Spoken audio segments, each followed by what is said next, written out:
Muito bem, estamos de volta ao Pode Começar aqui com o Lucas. Lucas, eu fiz uma pesquisa num site de investimentos e lá tinha as maiores dúvidas dos investidores, Legal. principalmente aqueles que não têm o hábito de fazer investimento e assim como o nosso podcast, né, incentiva a pessoa a começar. Então a gente fala, pode começar, né? Então, eu selecionei algumas perguntas aqui, eu vou passar para você, para o especialista na área, Combinado. e aí você vai explicar para o nosso ouvinte, para quem está nos assistindo. Ó, a primeira pergunta: tenho dívida, Uhum. como organizar minhas finanças? Tá. Bom, primeira coisa é entender o tamanho desse buraco, né? Entender como que tá esse perfil dessa dívida, né? E como que tá as suas finanças, o seu orçamento pessoal. Eu acho que isso é muito importante também. Por quê? Às vezes pode ser que tenha cortes ali no orçamento que você pode fazer e ajustar o tamanho dessa dívida no seu orçamento. Eu acho que às vezes uma renegociação de dívida pode acabar fazendo sentido também, né? Tem que avaliar se essas taxas vão ser interessantes ou não para renegociação, mas é o que cabe. E eu acho que assim, né, é falar, a gente tem que olhar duas pontas, né? Bom, a dívida já existe, então a possibilidade de renegociação tá aí, né, para você avaliar se é possível ou não. E daí nós vamos ter que escolher uma de duas ou duas dessas opções. Ou precisa cortar gastos em casa para parar de fazer dívida e estancar essa sangria, né? Ou se isso já foi feito ao limite, buscar novas formas de renda, tá? E por mais que aqui a gente seja levado a falar de investimentos, não adianta a gente querer iludir também quem está assistindo lá, que se às vezes não está sobrando dinheiro no final do mês, não adianta ele achar que é com um investimento mágico que ele vai conseguir ter essa renda extra.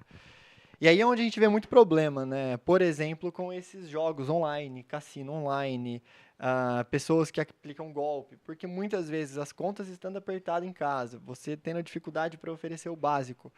Quando te aparece algo que pode multiplicar o seu patrimônio em várias vezes, que geralmente não é verdade, a pessoa acaba ficando muito tentada, né? E daí ela acaba entrando num buraco ainda maior, porque isso pode acabar tendo um efeito psicológico ainda muito maior, de ela querer recuperar aquilo e jogar mais e gastar mais.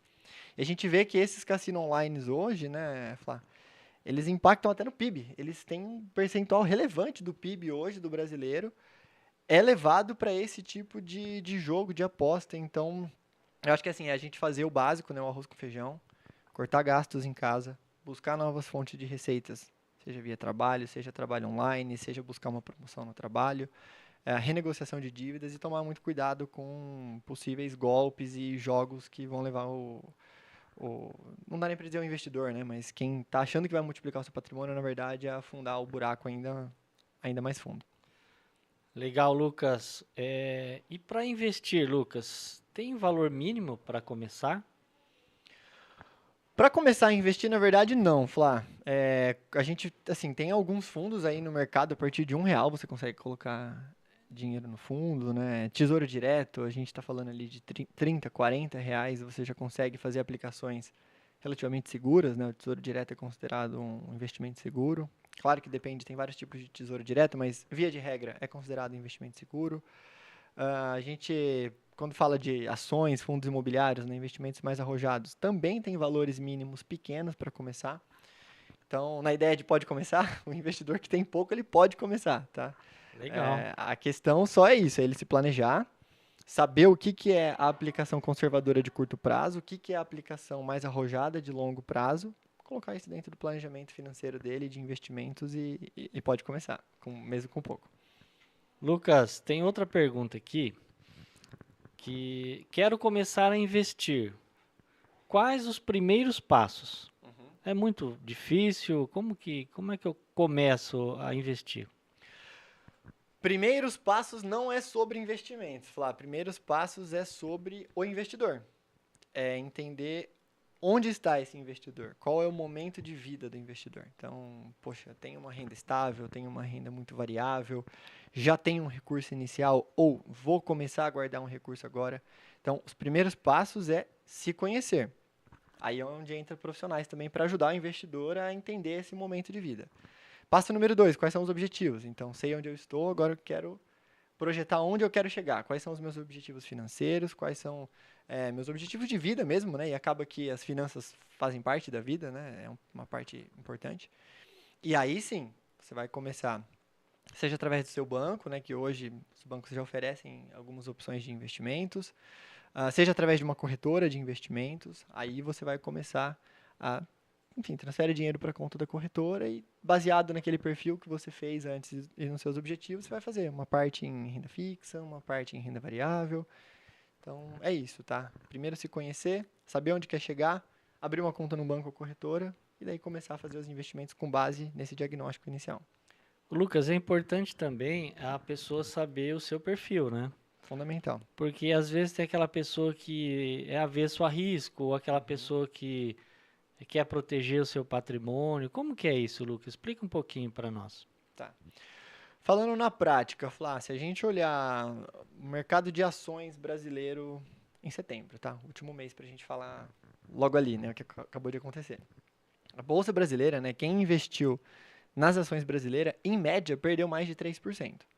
Então, vamos dar um exemplo em reais aqui. O que significaria? Alguém que tivesse 100 mil reais e tivesse colocado todo o seu patrimônio atrelado às ações, né, brasileiras do índice Bovespa, teria visto o seu dinheiro cair mais de 3 mil reais. Na prática, é isso que nós estamos falando de oscilações, né, que a gente considera ali de ativos de risco, que são, por exemplo, as ações.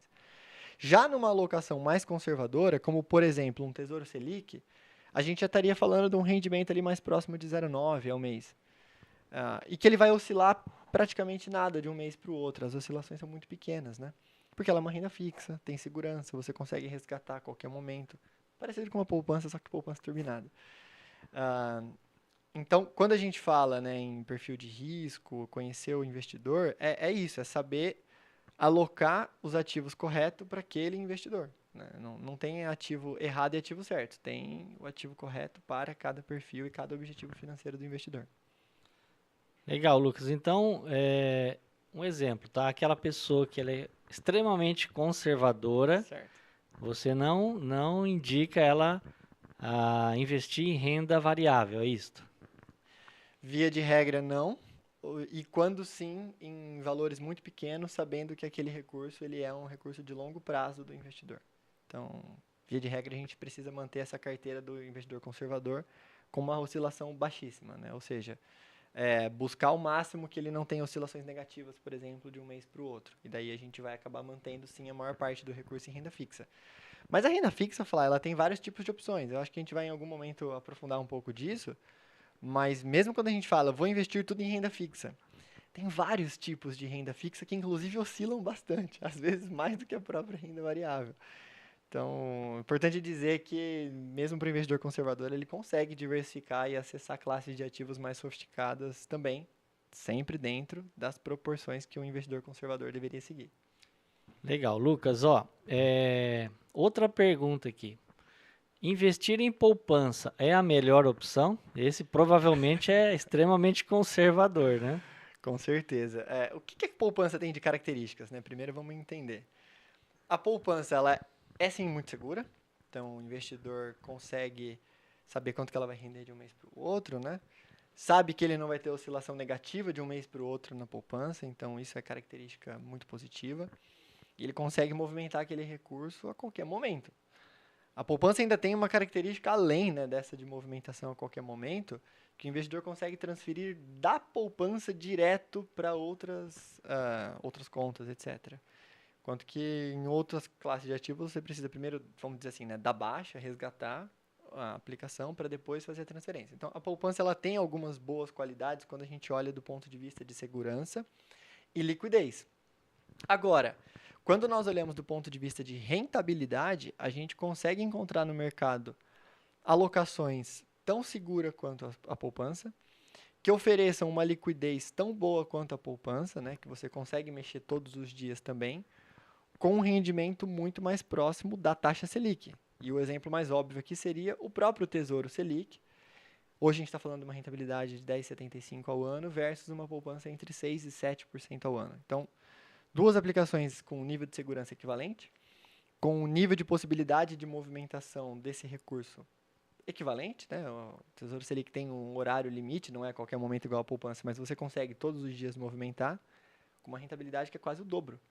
Então, mesmo para quem está buscando as características que a poupança tem, hoje existem produtos financeiros que oferecem rentabilidade muito maior. Muito bem, Lucas.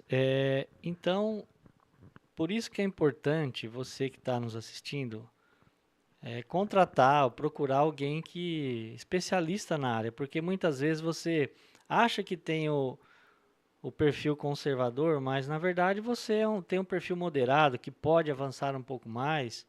Né? Talvez você é arrojado e não está sabendo.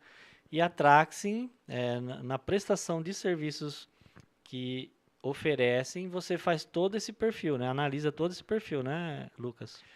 Exato, isso é o que a gente faz no dia 1, né? Que a gente fala ali, primeira coisa, antes de começar a alocação de capital do investidor, é essa análise de perfil. A gente combina tudo com o investidor antes, então nada do que nós fazemos é sem a autorização do investidor. Então o investidor ele sempre está ciente do que nós estamos fazendo na carteira, sempre dá o ok por último, né? Então, poxa, vamos fazer essa alocação? Vamos. Aí que nós seguimos com as movimentações. O investidor nunca vai abrir a conta dele de investimento e falar, poxa, o Lucas movimentou minha carteira, eu nem sabia. Não, a gente sempre vai conversar no momento das movimentações. E sem saber o perfil, a gente fica. É como se eu estivesse tentando acertar alguma coisa de olhos fechados, né? Eu não sei quem é esse investidor, então a chance de eu errar é maior. Legal, E então. assim, até, desculpa, Flá, Pode falar, Lucas. reforçando, tá? Nós fazemos isso, a gente acha que é correto fazer isso, então nós fazemos análise de perfil e de objetivos financeiros do investidor, porque nós entendemos que essa é a melhor maneira, mas também porque isso é o que está na legislação brasileira com relação aos investimentos. Então a CVM, que é o órgão regulador, ele coloca várias regras ali que a gente precisa seguir na consultoria. Então nós seguimos todas elas, goste ou não, mas nesse caso a gente entende que é fundamental mesmo, tá? Ter o perfil de investidor já pré-definido antes das alocações. Muito bem, Lucas. Várias dicas, tá? Então, continue, nós vamos fazer um outro intervalo, um breve intervalo. Continue com a gente e daqui a pouco tem mais informações, tem mais dicas de dinheiro, de investimentos, tá? Então, continue com a gente. É rapidinho.